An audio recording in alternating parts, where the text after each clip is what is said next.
Hi అండి. Welcome to SS vlogs. First time మన channel చూస్తున్నట్టయితే please like and support my channel.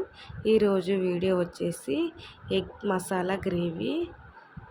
ఈ curry అయితే చాలా సింపుల్గా టేస్టీగా సూపర్ అంటే సూపర్గా ఉంటుంది. రైస్లో కానీ చపాతీలో కానీ చాలా అంటే చాలా బాగుంటుంది. డాబా స్టైల్లో ఈ కర్రీని అయితే మనం సింపుల్గా ఇంట్లోనే చేసుకోవచ్చు.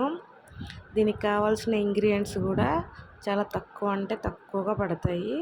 అన్నీ ఇంట్లో ఉండే వాటితోటే మనం ధాబా స్టైల్లో ఎగ్ మసాలా గ్రేవీ కర్రీ అయితే చేసుకోవచ్చు. చపాతీలోకైనా రైస్లోకైనా సూపర్ అంటే సూపర్గా ఉంటుంది. ఈ కర్రీని ఎలా చేసుకోవాలో చూసేయండి. ఫస్ట్ అయితే మనకి కావాల్సిన ఎగ్స్ తీసుకొని ఉడికించి పక్కన పెట్టేసుకోవాలి. ఉడికించిన ఎగ్స్ని ఒక కడాయి పెట్టేసుకొని గ్యాస్ పైన కొంచెం ఆయిల్ వేసి ఆయిల్లో ఎగ్స్ వేసి కారం, ఉప్పు, కొంచెం పసుపు వేసి ఫ్రై చేసుకోవాలి.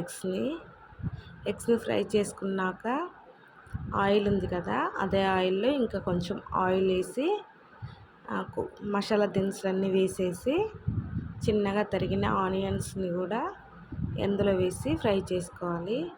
అది ఫ్రై అయ్యే లోపల మనం ఒక పేస్ట్ అయితే ఆడించుకున్నాము. ఆ పేస్ట్ వచ్చేసి ఒక మిక్సీ గిన్నెలో ఆనియన్, టమాటా, కొంచెం జీడిపప్పు, కొంచెం కొబ్బరి పొడి, కొంచెం చింతపండు వేసి బాగా మిక్సీ పట్టుకోవాలి. చాలా మెత్తగా పేస్ట్ ఆడించుకోవాలి. ఆడించుకున్న పేస్ట్ని కూడా వేయించుకున్న ఆనియన్స్లో కలిపేసుకొని బాగా కలుపుకుంటూ ఫ్రై చేసుకోవాలి. పచ్చి వాసన అనేది అసలు ఉండకుండా ఆ టమాటా ఆనియన్ పేస్ట్ అనేది బాగా ఉడికించుకోవాలి. బాగా కలుపుతూ ఉడికించుకోవాలి. అలా కొంచెం సేపు ఉడికాక ఒక 2 మినిట్స్ ఉడికించుకున్నాక కొంచెం పసుపు, అల్లం వెల్లుల్లి పేస్ట్ కూడా వేసి అది కూడా పచ్చివాసన పోయేంత వరకు బాగా ఉడికించుకోవాలి.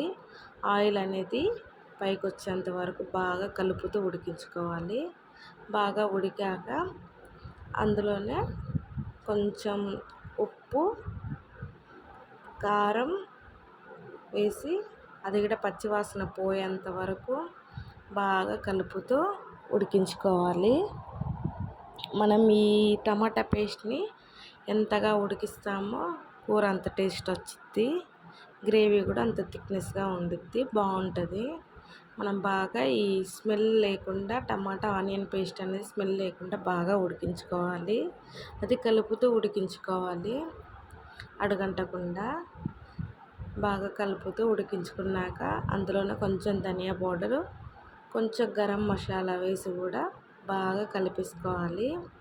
ఆయిల్ అనేది కొంచెమన్నా పైకి వచ్చేంత వరకు బాగా ఉడికించుకొని ఇప్పుడు మనకి గ్రేవీ ఎంత థిక్నెస్లో గ్రేవీ కావాలో అంత థిక్నెస్గా, కొంచెం థిక్నెస్ ఎక్కువ కావాలనుకుంటే లైట్గా వాటర్ వేసుకొని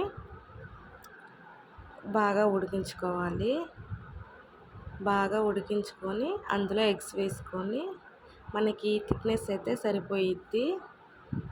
మళ్ళీ ఎగ్స్ బాయిల్డ్ అవ్వాలి కదా, ఎగ్స్ బాయిల్డ్ అయ్యేసరికి ఇంకా కొంచెం దగ్గర అవుతుంది. ఇలా కొంచెం వాటర్ వేసుకొని బాగా ఉడికాక మనం ఫస్ట్ వేయించి పెట్టుకున్న ఎగ్స్ కూడా వేసి ఒక 2 మినిట్స్ ఆ పేస్ట్, ఆ కారం, ఆ మసాలాలని ఎగ్స్ పట్టేంత వరకు ఉడికించుకోవాలి. ఉడికాక కొత్తిమీర వేసుకోవడం.